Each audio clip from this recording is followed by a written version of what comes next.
नमस्कार.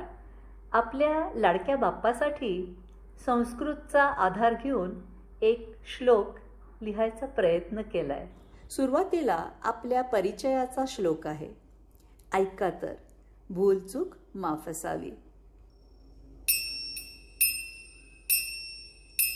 अहं निर्विकल्पं निराकारमेकं निरानन्दानन्दद्वैतपूर्णं परं निर्गुणं निर्विशं त्वं निरेहं परब्रह्मरूपं गणेशं भजेऽहं.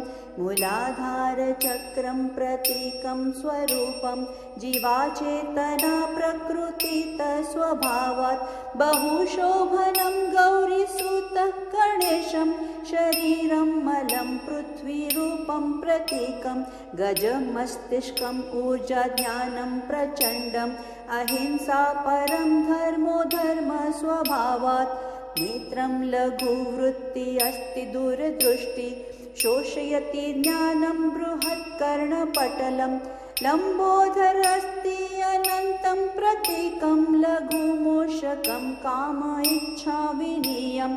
प्रथम हस्तपाशं द्विहस्तम् अंकुशं तृतीयमोदकम् आशीर्वादं चतुर्थं नियन्त्रणजीवात्मने अंकुशं च पाशं मोदकं प्रतीकं समाधाने वृत्तिं. गणाधिपते गणपते त्वं प्रमुखं नमः एकदन्तं ज्ञानं प्रतीकं.